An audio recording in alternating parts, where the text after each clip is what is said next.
اسلام صرف عبادت کا نام نہیں بلکہ عدل اور انصاف کا دین ہے۔ ایسا عدل جو طاقتور کو جھکاتا ہے اور کمزور کو آواز دیتا ہے۔ ایسا ہی ایک ایمان افروز واقعہ ہمیں حضرت علی المرتضیٰ رضی اللہ عنہ کی زندگی سے ملتا ہے۔ آپ اسلام کے چوتھے خلیفہ تھے، خاندانی شرافت، علم، شجاعت اور عدل میں بے مثال۔ ایک دن حضرت علی کی زرہ یعنی وہ جنگی لباس جو بدن کو بچاتا ہے گم ہو گئی۔ کچھ دن بعد وہی زرہ ایک یہودی شخص کے پاس دیکھی گئی۔ حضرت علی نے اس سے فرمایا، یہ زرہ میری ہے، واپس کر دو۔ لیکن یہودی نے صاف انکار کر دیا اور کہنے لگا، یہ میری زرہ ہے، میں نے اسے خریدا ہے۔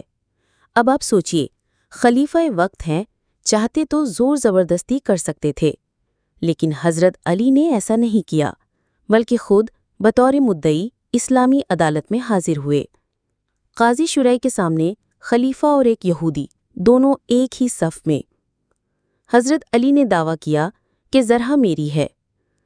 قاضی نے ان سے گواہ مانگا، مگر حضرت علی کے پاس کوئی گواہ موجود نہ تھا۔ قاضی شرعی نے اسلامی اصول کے مطابق فیصلہ سنایا، اور وہ فیصلہ حضرت علی کے خلاف تھا۔ آپ نے بغیر کسی اعتراض کے سر جھکا کر وہ فیصلہ قبول کر لیا۔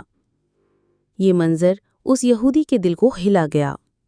اس نے کہا، یہ کیسے ممکن ہے کہ خلیفہ وقت عدالت میں ایک عام شہری کے ساتھ کھڑا ہو اور قاضی اس کے خلاف فیصلہ دے، اور وہ خلیفہ اسے قبول بھی کرے؟ یہی عدل اس کے دل پر اثر کر گیا۔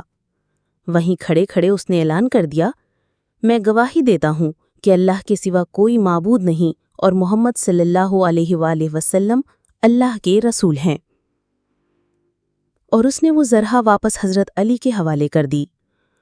حضرت علی نے وہ زرہ اسے تحفے میں دے دی، کیونکہ اب وہ صرف ایک مدعی نہیں بلکہ ایک نیا بھائی بن چکا تھا۔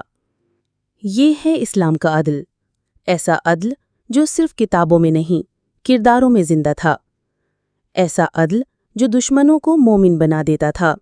اگر آپ کو حضرت علی کا یہ واقعہ دل کو چھو گیا ہو تو سبحان اللہ کہہ کر اسے آگے ضرور شیئر کیجیے۔